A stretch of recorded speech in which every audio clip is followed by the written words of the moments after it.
आप सभी का हमारे YouTube चैनल पे बहुत बहुत स्वागत है।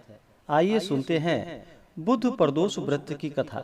जब भी बुधवार के दिन प्रदोष का व्रत होता है तो उसे बुधवार प्रदोष या बुध प्रदोष व्रत के नाम से जाना जाता है। प्रदोष का व्रत जो कि हर माह के कृष्ण पक्ष और शुक्ल पक्ष की त्रयोदशी तिथि के दिन जब भी प्रदोष काल का समय प्राप्त होता है उस दिन प्रदोष व्रत को किया जाता है। प्रदोष व्रत में भगवान शिव जी का पूरे विधि विधान के साथ पूजन करने से भगवान शिव अपने भक्तों के सभी कार्यों को सिद्ध करते हैं तथा सुख और समृद्धि का आशीर्वाद प्रदान करते हैं। बुध प्रदोष का व्रत करने से अभिष्ट सिद्धि की प्राप्ति होती है। तो आइए सुनते हैं बुध प्रदोष व्रत की कथा। तो बोलिए प्रेम से भगवान भोलेनाथ की जय, माता पार्वती की जय। बुध प्रदोष व्रत कथा के अनुसार एक समय की बात है, श्री सूत जी ऋषियों से बोले कि हे ऋषियों, अब मैं आपको बुध त्रयोदशी बुध प्रदोष व्रत की कथा सुनाता हूँ। आप ध्यान पूर्वक सुनिए। प्राचीन काल की कथा है। एक पुरुष का नया नया विवाह हुआ था। वह गौने के बाद दूसरी बार पत्नी को लिबाने अपनी ससुराल जा पहुंचा और अपनी सास से कहा कि बुधवार के दिन ही पत्नी को लेकर अपने नगर जाएंगे। उस पुरुष के सास ससुर ने साले सालियों ने उसको बहुत समझाया कि बुधवार को पत्नी को विदा कर ले जाना शुभ नहीं होता है, लेकिन यह पुरुष अपनी जिद से टस से मस न हुआ।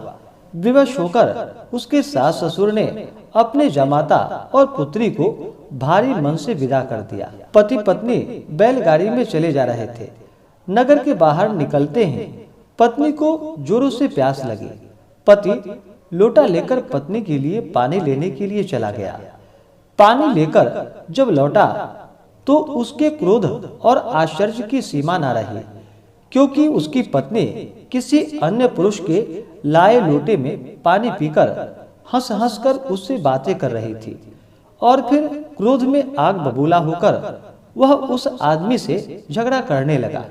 मगर यह देखकर उसके आश्चर्य की सीमा न रही कि उस पुरुष की शक्ल उस आदमी से हूबहू मिलती है। हम शक्ल आदमियों को झगड़ते हुए जब काफी देर हो गई तो वहां आने जाने वालों की भी भीड़ इकट्ठी हो गई।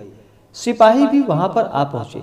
सिपाही ने स्त्री से पूछा कि इन दोनों में से कौन सा आदमी तेरा पति है।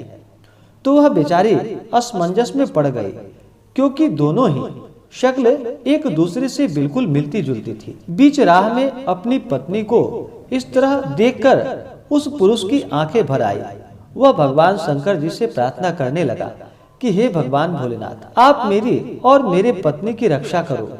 मुझसे बड़ी भूल हुई जो मैं बुधवार को पत्नी को विदा कराकर लाया। भविष्य में ऐसा अपराध बिल्कुल नहीं करूंगा। और फिर उसकी प्रार्थना जैसे ही पूरी हुई, दूसरा पुरुष अंतर ध्यान हो गया और वह पुरुष सकुशल अपनी पत्नी के साथ अपने घर पर पहुंचा। उस दिन के बाद पति पत्नी नियम पूर्वक बुध प्रदोष का व्रत करने लगे।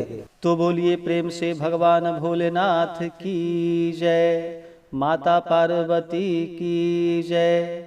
तो आशा करता हूँ कि यह जानकारी आपको अच्छा लगा हो।